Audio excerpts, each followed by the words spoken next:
Okay, here we go. Black Butler Book of Circus, the third anime installment to come from the Black Butler franchise. Looking back on my top 10 WTF endings, a lot of you really wanted me to give this show a chance, since A, it's an adaptation from the Circus arc of the manga, B, they told me to just believe. Right. Just keep in mind that I have every right to be skeptical. I'm going to watch because I love Sebastian Michaelis, but after watching season 2, this show can go in any direction. Will it bring the franchise justice as it deserves, or will it give in to the fandom and be just as bad as season 2? Alright, Black Butler, Book of Circus. Let's see what you got. Thank you!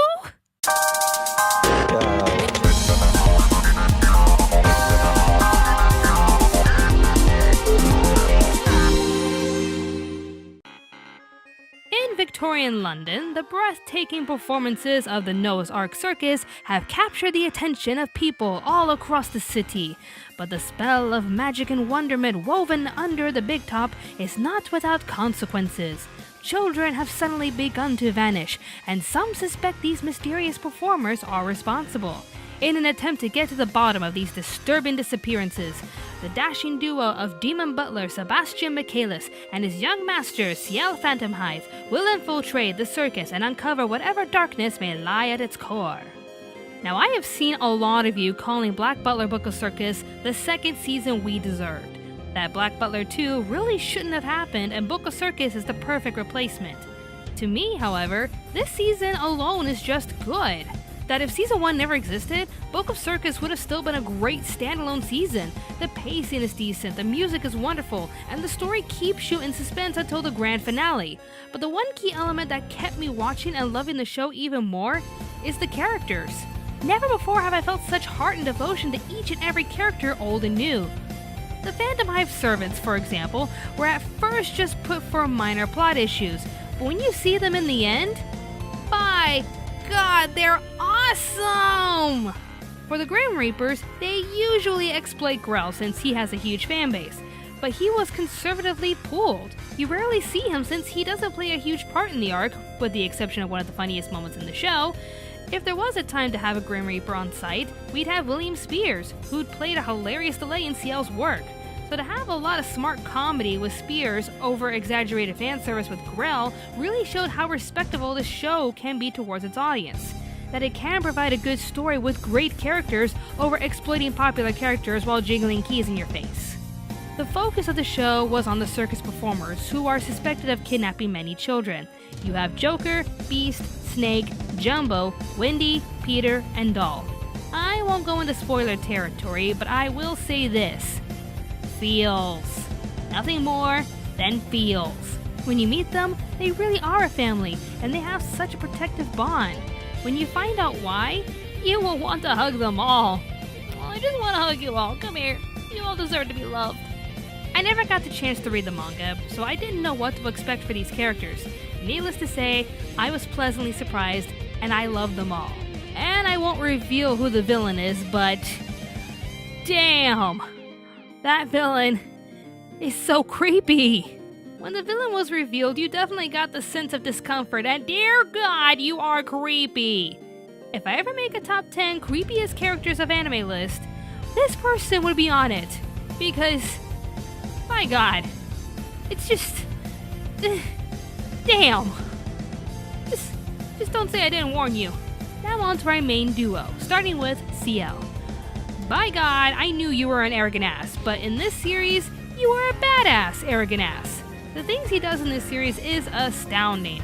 I am trying so hard not to spoil anything, but I guess the one word that you can perfectly describe Ciel for this season is unpredictable. You think he's going in one direction towards a change of heart or a new development in consciousness. You think that because that's a typical character development for a lot of lead characters. Ciel, however, is just so unpredictable and dedicated to his job that you will never know what's truly going on in his head, and you will never know what he will do next. That's all I can say, but damn, Ciel. Just damn. As for Sebastian, I can literally say that episode 1 of this show calmed my skepticism, and that's all because of Sebastian. As usual, he carries out his orders nonchalantly, but his character broadened as compared to the first season.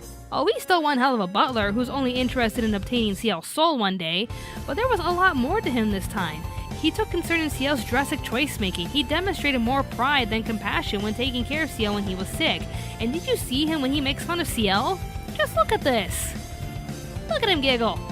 Look at that. That's just adorable. He likes teasing Ciel. It's so cute.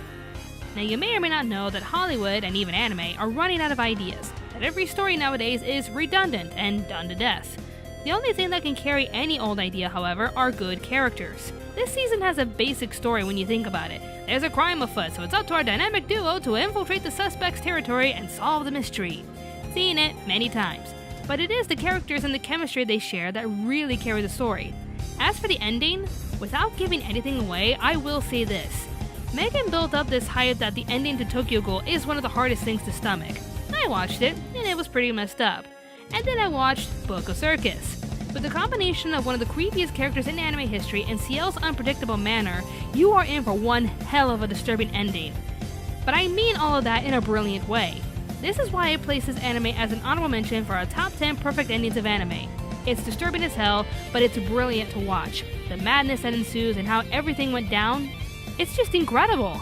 The feels, the madness, the characters. Black Butler Book of Circus is an amazing standalone series that really brought an amazing light to the franchise. If you want to see an amazing series with amazing characters undergoing pure madness, watch Black Butler Book of Circus.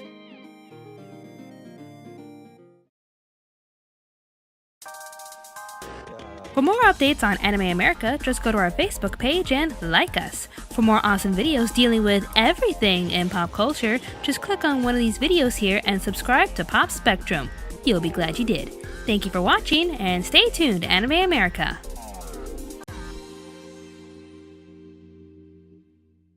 Oh wait, I forgot to talk about the opening and ending credits.